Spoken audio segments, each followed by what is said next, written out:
అందరికీ నమస్కారం అండి. గత వైసీపీ 5 సంవత్సరాల పాలనలో ఎన్నో అరాచకాలు, ఎన్నో ఆకృత్యాలు, ఎన్నో ప్రజా వ్యతిరేక విధానాలకు పాల్పడి రాష్ట్రాన్ని అల్లకల్లోలం చేసేయటమే కాకుండా ప్రజలందరినీ కూడా చాలా ఇబ్బందుల పాలు చేసినటువంటి ప్రభుత్వం గత వైసీపీ ప్రభుత్వం. అట్లాంటి వైసీపీ ప్రభుత్వం ఆనాటి ముఖ్యమంత్రి, ఇప్పుడు మాజీ ముఖ్యమంత్రి, పులివెందుల ఎమ్మెల్యే గారు అయినటువంటి జగన్మోహన్ రెడ్డి గారు నీతులు మాట్లాడటం అనేది చాలా విచిత్రంగా ఉంది. ఆయన ముఖ్యమంత్రిగా ఉన్న టైంలో అన్ని అరాచకాలు చేసేసి రాష్ట్రాన్ని సర్వనాశనం చేసేసి రాష్ట్రాన్ని అట్టడుక్కి తీసుకువెళ్ళి అభివృద్ధి అంతా కూడా అట్టడుక్కి తీసుకెళ్ళిపోయి ఈ రోజున ఆయన మాట్లాడుతున్నటువంటి మాటలు, వ్యాఖ్యలు చూస్తుంటే చాలా ఆశ్చర్యంగా ఉంది అందరికీ కూడా. ఆయన ఏమనుకుంటున్నారంటే, నేను ముఖ్యమంత్రిగా ఉంటేనే మంచి చేస్తాను, నేనున్నప్పుడే బాగా జరిగింది, మిగతా వాళ్ళకి ఏమీ చేత కాదు, మిగతా వాళ్ళు ఏమీ సరిగ్గా చేయటం రాదు. సో ఈ టైపులో ఆయన యొక్క వ్యాఖ్యలు, ఆయన యొక్క మాటలు ఉన్నాయి. ఆయన చాలా విచిత్రంగాను, ఆయన మైండ్ సెట్ ఒక విచిత్రంగానూ ఉంది, దారుణంగా కూడా ఉంది. అంటే ఆయన ఏదో అంటారు కదండి, ఒక సామెత ఉంది కదా, చేస్తే సంసారం మిగతా వాళ్ళు చేస్తే, ఆ టైపులో చాలా ఒక దుర్మార్గమైనటువంటి మాటలతో ప్రజలకి ఒక రకమైనటువంటి రాంగ్ సంకేతాలు ఇస్తున్నారు. ఇది మంచి పద్ధతి కాదు. జగన్మోహన్ రెడ్డి గారు ప్రజాస్వామ్యంలో ఉన్నామని ఒక కనీసమైనటువంటి స్పృహ అనేది లేకుండా చాలా దారుణంగా అధికారాన్ని అడ్డం పెట్టుకుని మీరు ముఖ్యమంత్రిగా ఉండగా వైసీపీ ప్రభుత్వంలో కక్ష సాధింపులకు పాల్పడింది ఎవరు? మీరు కదా జగన్మోహన్ రెడ్డి గారు, మీ ప్రభుత్వం కాదా? అన్యాయంగా ప్రజలకి న్యాయం చేయమని అడిగితే మా సీఎం గారిని, మా నాయకుడిని, మా చంద్రబాబు నాయుడు గారిని అక్రమమైనటువంటి కేసులు పెట్టి జైల్లో పెట్టించావు 53 రోజులు. నీకు అసలు హృదయం అనేది ఉందా? కక్ష సాధింపులకు ఎవరు పాల్పడ్డారు? అన్యాయంగా మీ టైంలో మా నాయకుల మీద కేసులు పెట్టించింది ఎవరు? మీరు కదా. చట్టాన్ని ఉపయోగించి చట్టాన్ని దుర్వినియోగం చేసింది ఎవరు?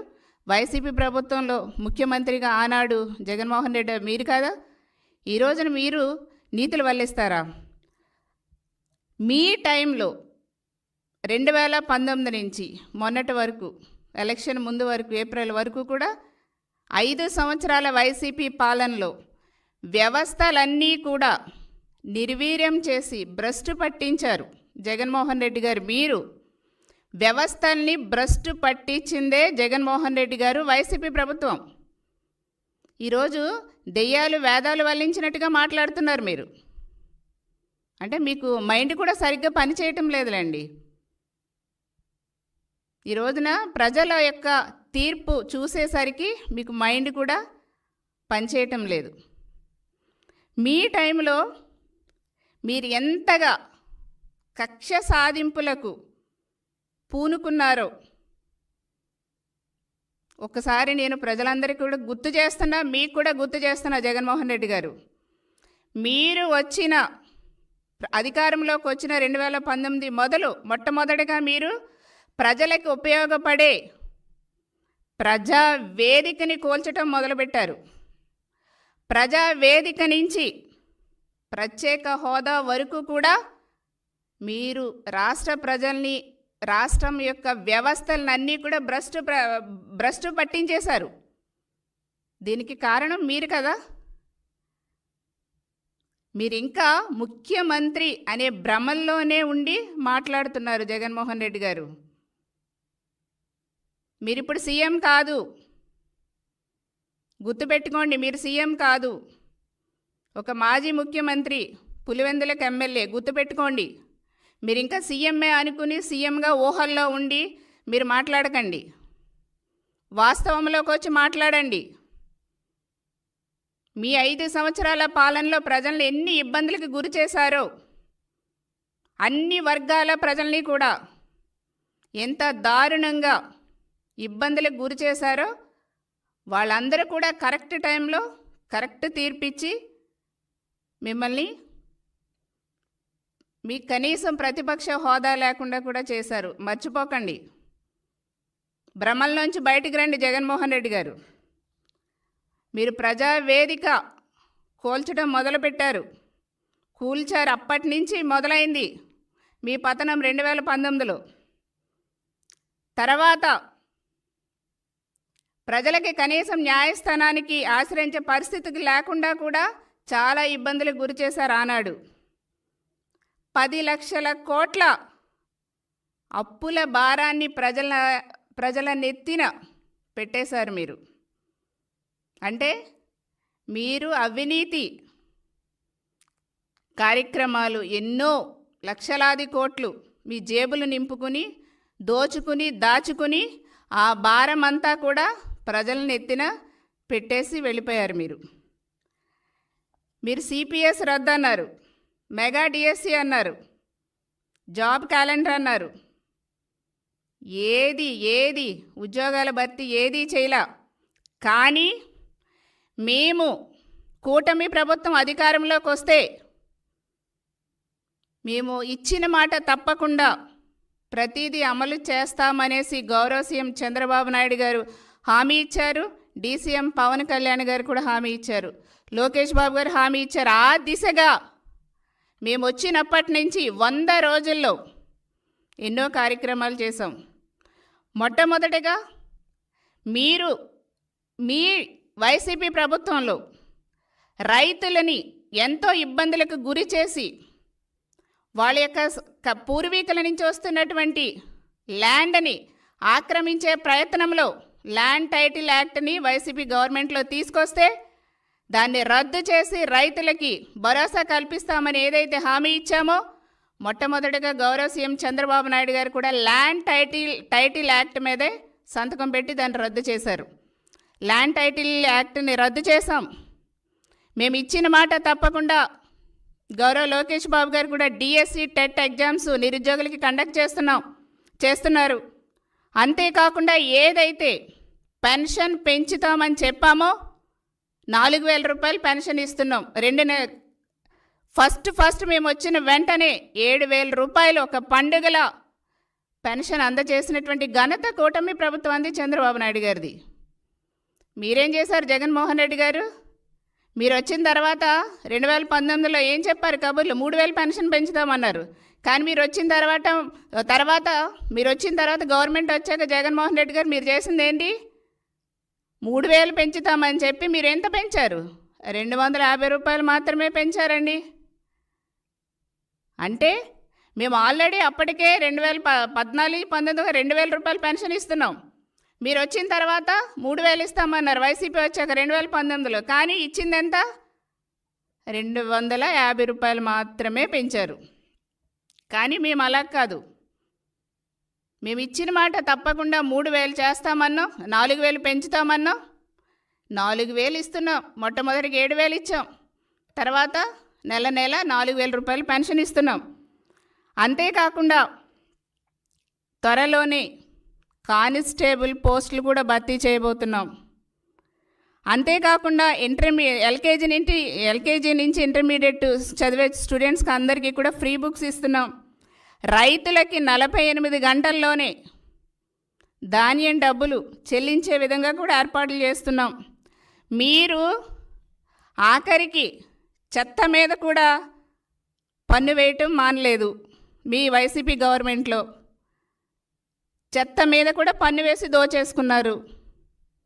అది మేము ఈ రోజున రద్దు చేసాం. చెత్త మీద పన్ను రద్దు చేసాం, మీరు పెట్టినటువంటిది. అంతేకాకుండా టీచర్స్ని ఎంతో ఇబ్బంది పెట్టి బ్రాందీ షాపుల దగ్గర డ్యూటీ చేయించినటువంటి నీచులండి మీ గవర్నమెంట్లో.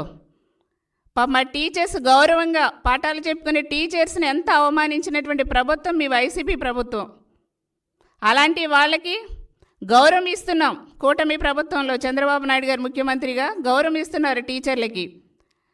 నాడు నేడు కార్యక్రమం పెట్టి వాళ్ళని చాలా ఒక ఒత్తిడికి గురి చేశారు మీరు. పిల్లల్ని పాఠాలు చెప్పుకోనివ్వకుండా వాళ్ళకి వేరే పనులు అప్పగించి వాళ్ళని ఒత్తిడికి గురి చేశారు. అది కూడా మేము రద్దు చేసి వాళ్ళకి విముక్తి కలిగించాం. అంతేకాకుండా మన దేవాలయాలకి అర్చకులకి జీతాలు పెంచడం జరిగింది. ఈ రోజున ఫస్ట్కే పెన్షన్లు ఇస్తున్నాం. ఉద్యోగస్తులకి కానీ పెన్షనర్స్కి కానీ అందరికీ కూడా ఫస్ట్కే పెన్షన్లు ఇస్తున్నాం. ఇప్పుడు మొట్టమొదటిగా మేము 6 ఇస్తామనేటువంటి సూపర్ 6 పథకాల్లో దీపావళికి మా అక్క చెల్లెమ్మలకి అందరికీ కూడా గ్యాస్ దీపం పథకం కింద గ్యాసు కూడా ఇవ్వబోతున్నాం. ఇలా ఒక్కొక్కటిగా ఇచ్చుకుంటూ 100 రోజుల్లోనే చంద్రన్న ప్రభుత్వం మంచి ప్రభుత్వం అని ఈ రోజున మేము ప్రజల చేత అనిపించుకున్నాం. అంటే మాకెంత చిత్తశుద్ధి ఉందో, కూటమి ప్రభుత్వానికి ప్రజల పట్ల ఎంత అభిమానం ఉందో, ఎంత కేర్గా మేము జాగ్రత్తగా ప్రజల్ని కాపాడుకుంటున్నాము అంటే వాళ్ళకి ఇచ్చినటువంటి హామీల్ని నెరవేర్చే దిశగా మేము ఎంత జాగ్రత్తగా ముందుకు వెళ్తున్నాం అనేది మేము తెలియజేస్తున్నాం. ఈ రోజున మంచి ప్రభుత్వం అని ఈ రోజున ప్రజల చేత ఈ రోజున మేము అప్రిషియేషన్ ప్రజల చేత వస్తుందంటే ఇది మామూలు విషయం కాదు. జగన్మోహన్ రెడ్డి గారు 100 రోజుల్లోనే మేము ఇది సాధించామంటే డెఫినెట్గా రాబోయే రోజుల్లో ఇచ్చిన హామీలన్నీ కూడా ప్రతిదీ కూడా తూచా తప్పకుండా మేము నెరవేర్చి ప్రజల యొక్క మనసులో ఇంకా మేము వాళ్ళ యొక్క మన్ననలు పొందగలుగుతామని కూడా తెలియజేస్తున్నాం. మీ టైంలో అండి రాజధాని కోసం ప్రజావేదిక మొదలుపెట్టారు, కూల్చడం మొదలుపెట్టారు, ప్రజావేదిక కూల్చడం మొదలుపెట్టారు. రాజధాని కోసం భూములు ఇచ్చినటువంటి రైతుల్ని ఇబ్బంది పెట్టారు. ఆ మహిళల్ని రాజధాని కోసం పోరాటం చేస్తున్నటువంటి మహిళల్ని ఎంత అవమానకరంగా డ్రోన్ కెమెరాల ద్వారా కూడా వాళ్ళని చిత్రీకరించి ఎంత అవమానంగా చిత్రహింసలకు గురి చేశారో కూడా ఏదీ కూడా మర్చిపోలేదు. బడుగు బలహీన వర్గాల యొక్క జీవితాల్లో వెలుగులు నింపి వాళ్ళని సొంత కాళ్ళపై నిలబెట్టాలని ఎన్నో సంక్షేమ కార్యక్రమాలు చంద్రబాబు నాయుడు గారు ఆనాడు ఎన్నో తీసుకొచ్చారు, ఈనాడు కూడా ఎన్నో తీసుకురాబోతున్నాం. కానీ మీ టైంలో వాటిని రద్దు చేశారు. మీరు చేసింది ఏంటి? 100 రోజులే కాదు, 5 సంవత్సరాల్లో జగన్మోహన్ రెడ్డి గారు నవరత్నాల పేరుతో నవ మోసాలు చేశారు. జగన్మోహన్ రెడ్డి గారు మీరు నవరత్నాల పేరుతో నవ మోసాలు చేశారు. అమ్మఒడి అని పేరు చెప్పారు, 13,000 ఇచ్చారు. 15,000 ఇస్తామని 13,000 ఇచ్చి నాన్న బుడ్డీతో 70,000 పక్క నుంచి లాగేసుకున్నారు. ఇది మోసం కదా? ఎంత దారుణంగా ప్రజలను మోసం చేశారు మీరు అమ్మఒడి పేరుతో జగన్మోహన్ రెడ్డి గారు. డ్రైవర్లకి 10,000 అని చెప్పి పెట్రోల్ ట్యాక్స్ అని ఆ ట్యాక్స్ అని ఈ ట్యాక్స్ అని పోలీసులతో ఇబ్బందులకు గురి చేసి లక్షలు పోగొట్టుకునేలా చేశారు వాళ్ళని ఇబ్బంది పెట్టి డ్రైవర్లను కూడా. మరి అంతేకాకుండా బీసీ ఎస్టీ ఎస్సీ మైనారిటీలకు చెందినటువంటి సుమారు 130 సంక్షేమ కార్యక్రమాలు మీ టైంలో రద్దు చేశారు. మళ్ళా అవన్నీ కూడా మేము వాళ్ళందరికీ సంక్షేమ పథకాలు అందేలాగా మళ్ళా స్టార్ట్ చేయబోతున్నాం. వాళ్ళ యొక్క కళ్ళల్లో వాళ్ళ యొక్క జీవితాల్లో బడుగు బలహీన వర్గాలు, దళితుల, గిరిజనుల, మైనారిటీల యొక్క జీవితాల్లో వెలుగు నింపడానికి ఈ కూటమి ప్రభుత్వం ముందుకెళ్తుందని కూడా తెలియజేస్తున్నాం. ఆసరా చేయూత పేరుతో మహిళల్ని మోసం చేశారు మీరు. అన్న క్యాంటీన్ కానీ, నిరుద్యోగ భృతి కానీ, చంద్రన్న బీమా కానీ, సో ఇవన్నీ కూడా మీ టైంలో తీసేసి ప్రజల్ని ఎంత ఇబ్బంది పెట్టారండి. మళ్ళీ మా కూటమి ప్రభుత్వం వాటిలన్నిటినీ కూడా స్టార్ట్ చేసి వాళ్ళందరికీ కూడా ఒక అభివృద్ధి సంక్షేమాన్ని కూడా అందజేస్తుందనేసి కూడా తెలియజేస్తున్నాం. ఇలా ఎన్నో 2014 నుంచి 19 వరకు కూడా చంద్రబాబు నాయుడు గారు ముఖ్యమంత్రిగా ఉండగా పెట్టినటువంటి సంక్షేమ కార్యక్రమాలన్నీ మీరు 19 నుంచి 5 సంవత్సరాలు చేసినటువంటి వైసీపీ పాలనలో రద్దు చేసేశారు, తీసేశారు. మళ్ళీ వాటిని అన్నిటినీ కూడా తిరిగి ఈ కూటమి ప్రభుత్వంలో ప్రారంభించి అన్ని వర్గాలకు ప్రజలకి కూడా మేము న్యాయం చేసి సమాన అభివృద్ధి సమాన సంక్షేమ పథకాలు అందజేయాలనే ఒక ఆలోచనతో గౌరవ సీఎం చంద్రబాబు నాయుడు గారు పవన్ కళ్యాణ్ గారు కూడా ముందుకెళ్తున్నారని తెలియజేస్తున్నాం. అందులో భాగంగానే ఉద్యోగాల భర్తీ చేయబోతున్నాం.